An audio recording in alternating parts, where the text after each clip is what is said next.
안녕하세요. 환자 안전을 위한 의료 판례 분석 두 번째 시리즈 심장내과 편 다섯 번째 사건 살펴보겠습니다. 저는 진행을 맡은 아주의대 이미진입니다. 용인세브란스 병원 심장내과의 조덕규 교수님, 그리고 법률사무소 해울의 신현우 대표 변호사님, 그리고 연세대학교 의료법윤리학연구원 김소윤 원장님, 그리고 손유미 연구원, 이유진 연구원과 함께합니다. 심장내과 다섯 번째 사건은 충분한 의학적 근거 없이 환자를 결핵성 심장염으로 오진하여 심장 절제술 등의 치료 시기를 늦춰 환자가 심장 기능 저하로 사망에 이른 사건입니다. 사건에 대해서 먼저 살펴보도록 하겠습니다. 손님이 연구원 사건 소개 부탁드립니다. 환자는 사고 당시 14세 남자였습니다. 2004년 소아과에서 우려성 심부전, 승모판 폐쇄부전, 승모판 탈출증으로 치료를 받은 과거력이 있습니다. 2006년 11월 운동성 호흡곤란, 흉통, 얼굴 부종 등이 증상 악화되어 전원을 의뢰하였습니다. 이후 12월 19일 피고병원 소아심장과에 내원하여 심초음파 검사를 시행한 결과 교착성 심낭염과 승모판 탈출증에 의한 심한 승모판 폐쇄부전, 삼천판 폐쇄부전, 심방 중적결손으로 진단하여 입원하였습니다. 다음 날 심장내과에 협진을 의뢰하여 심초음파를 시행하였고 그 결과 교착성 심낭염 등의 소견이 보였습니다. 그리하여 심장내과에서는 수술을 권고하였습니다. 12월 22일 경식도 심초음파 검사 결과 결핵성 심낭염 후유증, 의증 등의 소견이 보였고 심장 CT 검사 결과 교착성 심낭염 소견 등의 소견이 보였습니다. 그리하여 심장내과로 전과하였습니다. 2007년 1월 3일 양전자 단층 촬영 검사를 시행하였고 심장 삼출과 좌측 심낭에 최소 염증 소견이 관찰되나 뚜렷한 염증이 없다고 판단하였습니다. 그리하여 결핵성 심낭염으로 의심 또는 진단하였습니다. 1월 5일 결핵약을 처방받고 퇴원하여 외래로 결핵약을 처방받았습니다. 2월 9일 피고병원 응급실에 내원하여 일주일 전부터 발생된 호흡곤란, 전신부종, 황달 증상을 호소하였습니다. 검사 결과 심장 상출이 증가한 것으로 보이며 자심실 구혈률은 이전 51%보다 28%로 심장 기능이 저하되었습니다. 그리하여 심장혈관외과로 전과되어 2월 22일 심낭청 형성술을 받았습니다. 3월 6일 승모판 치환술, 삼천판 성형술, 심낭 절제술을 시행하고 대동맥에 캐뉼라를 삽입하였습니다. 환자는 중심 정맥압이 상승하였고 종격 출혈이 발생하였습니다. 이틀 뒤 다시 우심방 근처 심장을 압박하고 있던 다량의 혈종을 제거하기 위해 수술을 시행하였습니다. 이전 대동맥 캐뉼라에 삽입하였던 부분을 우측 쇄골하 동맥으로 위치를 변경하였습니다. 이후 환자의 자심실 구혈률은 16%까지 떨어졌습니다. 3월 16일 비가역적인 심장쇼크, 뇌경색, 폐혈증, 심부전 상태로 피고병원을 퇴원하고 타병원으로 이송하던 중 사망하였습니다. 사건의 주요 쟁점은 두 가지입니다. 피고병원 심장내과 의료진의 과실 여부는 법원에서 인정하였습니다. 그러나 피고병원 심장혈관외과 의료진의 과실에 대한 여부는 법원에서 불인정하였습니다.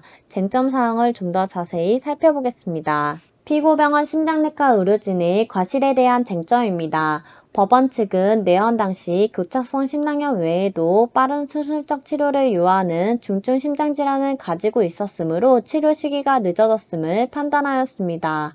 또한 심낭 조직 검사 없이 결핵성 심낭염으로 판단하여 환자에게 결핵약을 투약하기로 결정하였다고 판단하였습니다. 이에 법원은 피고병원 심장내과 의료진의 과실에 대한 여부를 인정하였습니다. 다음으로 피고병원 심장혈관외과 의료진의 과실에 대한 쟁점입니다. 법원 측은 수술 후 대동맥에 삽입된 캐뉼라의 관리를 소홀히 했다는 점을 인정할 수 없음을 판단하였습니다. 그리하여 법원은 피고병원 심장혈관외과 의료진의 과실에 대한 여부를 불인정하였습니다.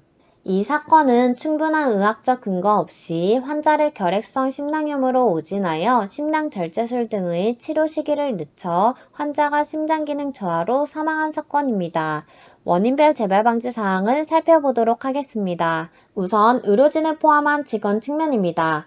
교착성 심낭염이 결핵으로 발생하였다는 인상 근거 없이 경험적으로 항결핵 약물을 치료한 부분의 재발 방지는 환자 상태 악화 요인에 대해 치료를 선행하고 일반적인 내과적 처치를 시행하여야 합니다. 이에 치료에 효과가 없으면 바로 수술 치료를 고려해야 합니다. 마지막으로 환자 측면입니다. 이상 증세를 호소한 지 일주일이 경과한 후 응급실을 내원한 부분의 재발 방지는 퇴원 후 약물 치료를 병행한 경우 치료 효과와 발생 가능한 부작용을 사전에 설명하고 이상 증세가 발생 시 환자가 즉시 병원에 내원할 수 있도록 사전 교육이 필요합니다. 상태에 대해서 조금 쉽게 설명을 좀 부탁드려야 될 것 같은데요. 결핵성 심낭염이라는 표현도 나오고 교착성 심낭염이라는 표현도 나오고 뭐 환자는 심낭 절제술을 해야 된다 뭐 이런 되게 언급들이 나오는데 이 환자의 상태에 대해서 좀 설명을 좀 쉽게 좀 부탁드리겠습니다. 네, 우선 환자가 선천적인 걸로 생각이 들고요. 나이대가 너무 어리기 때문에 선천적으로 승모판막 일탈증에 의한 승모판막 역류증. 판막이라는 건 밸브라서 한쪽으로만 가고 반대쪽으로 못 오게 막아주는 심장 안의 구조거든요. 4개가 있습니다. 그중에 승모판막 있는 데가 새는 거죠.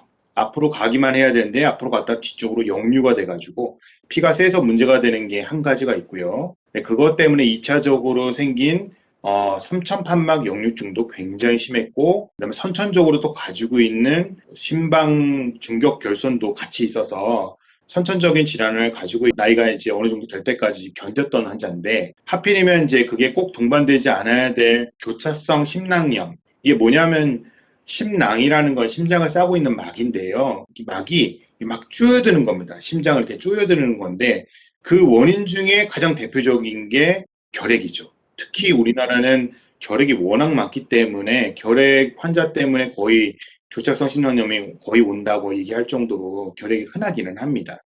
어쨌든 이제 이런 병이 있었는데 처음에 진단받았을 때 수술이 급한 상황이었고요. 왜 결핵약을 먹느라고 한 달을 딜레이 시켰는지 저도 잘 이해가 안 되는 그런 프로세스가 있었고 그게 굉장히 의료진의 가장 잘못된 판단이었다는 생각이 들고요. 사실은 이대로 수술해도 사망률이 있을 정도로 상태가 좋지는 않았거든요. 결핵약을 충분히 먹이고 난 다음에 수술해야 된다는 그런 아이디어가 있었던 것 같습니다. 하지만 사실은 폐결핵이 있는 경우에는 2주 정도 약을 먹고 그러면 이제 감염력이 없거든요. 남한테 퍼뜨리질 않기 때문에 그때는 이제 그런 경우가 있지만 이 사람은 폐결핵은 없었고요. 결핵으로 의심되는 교차성 심낭염인데 교차성 심낭염 역시 가슴을 열어서 심낭을 완전히 벗겨내야지 해결되는 문제고 벗겨내는 겸에 뭐 심장 수술도 다 할 수도 있는 거고요. 아니면 상태가 안 좋다 그러면 벗겨내는 것만 먼저 하고 조직 검사도 해가지고 결핵성인지 아닌지 금방 판정하는 방법도 있었는데 그런 거 다 하지 않고 약만 먼저 줬던 게 사실 문제였던 것 같습니다.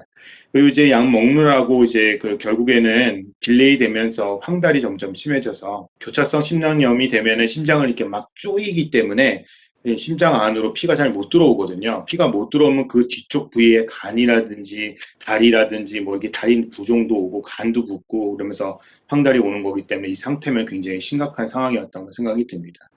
의료진의 이제 판단 미스였던 걸로 생각이 들고요.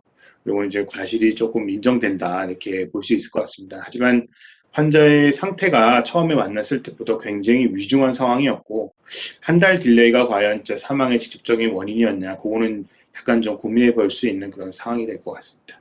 신현호 변호사님, 이 사건과 관련해 가지고 말씀해 주실 부분 있으실까요? 사실은 지금은 이제 법원의 판결의 트렌드가 이렇게 나오는 사례는 사실 드물어. 이게 이제 우리 판결이 90년대, 2000년대, 2010년대에 조금씩 달라지고 있거든요.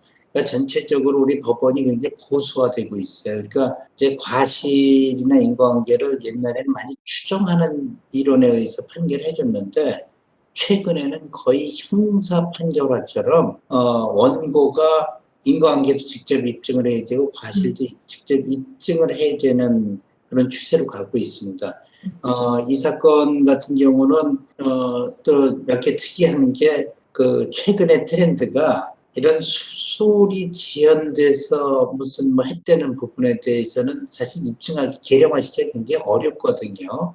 그런데 여기서는 심낭 절제술이 좀 늦어서 사망을 촉진시켰다는 그런 판결도 했고요. 또 인과관계 입증에 있어서 보면 이 환자가 일반인의 상식에 바탕을 둬서 의료 과실인가 입증을 하면은 의료인 측에서 일반인의 상식을 벗어난 무슨 잘못이 있었다, 다른 원인이 게재됐다는 것을 증명하지 아니하는 한은 책임진다, 이런 고전적인 판결을 하고 있어요. 그런 점에서 이 사건이 지금도 이제 혼재돼서 나타나기는 하는데 굉장히 환자 측한테 우호적이라 그럴까 유리하게 이론 구성을 했던 점이 좀 있고요. 근데 제가 하나 궁금한 게 지금 이분이 아까 이제 처음부터 굉장히 위험했다고 얘기를 하는데, 이런 심장 절제술이 늦어져서 책임을 진다. 이런 부분에 있어서 저는 개인적으로는 이 판결에 동의를 해요. 근데 이제 이게 어떤 문제가 있냐면 뒷부분에 책임 제한을 80%를 했어요. 그러니까 책임은 20%만 인정을 했거든요. 근데 다른 사건은 유사한 사건 보면 또 70% 책임을 인정하고 환자 측은 30%만 인정한 굉장히 좀 극단적인 극과 극이라고 할 정도의 판결들이 많이들 있습니다. 제가 결론적으로 말씀드리면 우리 법원의 판결이 특히 책임 제한에 관해서는 기준이 없어요. 산부인과 분만사고 중에 뇌성마비만 골라서 한 10년치를 석사 논문을 한번 쓴 적이 있었는데 100% 과실 인정한 것부터 10%만 인정한 것, 또 제일 적게 건 위자료만 인정한 것까지 아주 다양해요. 중간에 50%, 30%도 있고. 그러면 기준이 있어야 되는데 실제로 법원이 계량화된 기준 제시를 못하고 있어요. 그래 논문을 쓰면서 내린 결론이 책임 제한에 대해서는 기준이 없는 게 논문의 결론이에요. 근데 혹시 우리 조 교수님께서 이 사건에 대해서 20%만 의료 책임을 지면 결국 80%는 환자의 귀책 사유라는 거거든요. 이게 과연 환자한테 80%씩 책임을 물릴 그 정도의 귀책 사유가 있는지가 좀 궁금합니다. 20%가 계량화된 게 아니고 저도 이쪽으로 케이스를 많이 본 거는 아니라서요. 말씀드리긴 어렵지만 환자 상태가 이미 굉장히 중증으로 가고 있었고 사실 초기 진단에서 바로 수술했었다고 해서 환자가 생존할 수 있었을까도 의문이 되고 정상적인 생활을 할 수 있을까도 의문이 될 정도 상태가 좋지는 않았고요. 이제 입증 책임이 그쪽에 있는데 왜 여기서는 그래도 인정을 일부 했는지를 보면 컨설트를 냈더라고요. 그래서 소아과 의사한테 결핵약 써야겠냐 근데 쓸 필요 없다고 했고 조직 검사해보라고 그랬는데 둘 다 안 했거든요. 그래서 아마 그런 면이 있어서 일부 인정을 받지 않았을까 싶고 의료적인 면에 있어서는 조금 아쉬움이 있는 그런 프로세스 진료 상황이었다고 생각이 듭니다. 앞으로가 어떤 수치를 의미하는지 저도 아직 경험이 많지 않아서 그렇긴 한데 일부 인정하는 게 일단은 법적인 관점에서 본다 그러면 맞지 않았을까, 이 정도는 해야 되지 않을까 이런 생각은 좀 드는 정도의 수치라고 생각됩니다. 혹시 이 환자 같은 경우는 심장 이식술 대상자는 아니에요? 그럴 수 있죠. 만약에 일단 수술적인 치료를 먼저 시도해보고 환자의 상태가 호전 없이 계속 나빠진다든지 그러면은 이식 수술까지도 고려해 볼 수 있는 상황이고요. 근데 이제 이런 상태가 오래 지속이 되면은 이제 몸에 변형이 오고요. 아까 이제 황달이 온다 그랬는데 그 상태가 또 지속이 되면 간 경화, 간 자체도 문제가 되거든요. 왜냐하면 이제 아래쪽에서 피가 올라가야 되는데 피가 정체가 됐으니 간이 땡땡 부어가지고 간이 다 파괴된다든지 전신의 장기가 파괴될 가능성이 있어서 심장 이식뿐만 아니라 간 상태는 정확하게 언급은 없지만 그렇게 오래되는 경우에는 간 이식까지 해야 되는 그런 상황이 위험한 상황이 아니었을까 이렇게 생각을 해봅니다. 지금 사실 이 환자 케이스에서 2004년 그러니까 이 이벤트 일어나기 전 2년 정도 전부터 병원에 다닌 걸로 되어 있는데 혹시 이 환자 나이가 지금 14세니까 그때가 11세로 볼 수 있고 그 당시에 이렇게 이제 심장 질환을 가지고 있다는 건 어떻게 보면 약간 선천성 심질환이 있었는데 이제 증상 발현이 조금 늦어져서 그때 발현된 걸로 볼 수도 있나요? 심장 질환 자체에서. 당연히 그럴 것 같습니다. 이거 이제 승모 판막 역류증은 대부분 2차적인 게 더 많고요. 승모판막 일탈증이라는 거는 선천적으로 타고나는 거고요. 네. 일탈이라는 그런 특수한 상황 때문에 역류가 심해져서 모든 것들이 생겼고, 그다음에 심방 중격 결손도 그거는 선천적으로 타고나는 거라서 이 상황은 환자가 수술을 한다고 그랬어도 사망하거나 정상적으로 못 돌아오거나 아니면 심장 이식으로 또 넘어가야 되는 안 좋은 상황으로 갈 수 있는 그런 중증의 상황이었을 거라 생각이 듭니다.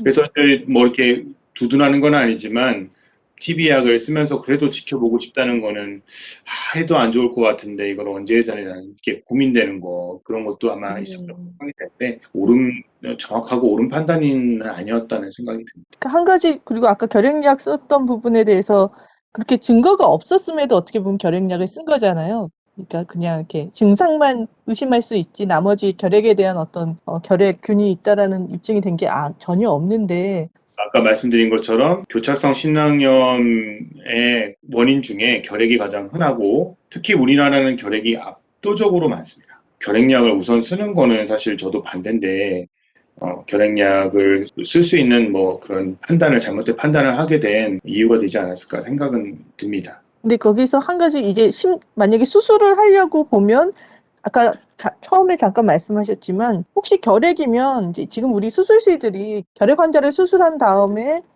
소독을 잘 하고 다음 환자들이 또 이제 결핵에 그런 영향을 안 받고 이런 것들이 뭐 어떻게 보면은 그 벤틸레이터 같은 것도 있고 결핵 환자들은 따로 하는 수술실이 있거든요. 근데 이제 거기 내에서도 또 다제내성 결핵 환자랑 일반 결핵 환자가 구분 없이 그냥 결핵 환자용으로 해서 오히려 또 이제 다제내성 결핵을 걸릴 위험이 있다 이런 것까지 우려를 하는데 이런 환자의 경우에 이제 그렇게 결핵약을 먼저 투입한 게 혹시 그런 사전적으로 결핵이 혹시라도 있으면 수술해서 그런 것들 감염 우려 때문에라도 하시진 않나요? 이해는 가는데 그거는 이제 활동성 폐기력의 한 얘기고요. 뭐 예를 들면 림프절의 결핵이 있을 수도 있고 뭐 여러 결핵이 있을 수도 있는데 그렇다고 해서 뭐 사전 조치로 하지는 않은 걸로 알고 있는데요. 제가 뭐 전문가는 아니라서 얘기하기는 좀 어렵지만 요 케이스 같은 경우는 결핵약 먹느라고 딜레이 시키는 거는 조금 옳지는 않았다는 생각이 들고요. 소아과에 콘서트를 냈는데 그 답변을 무시했던 거가 가장 그래도 인정받았던 이유가 아닐까 저는 이렇게 개인적으로 생각하고 있습니다. 그러면 이번 사건은 여기까지 다뤄보도록 하겠습니다. 감사합니다.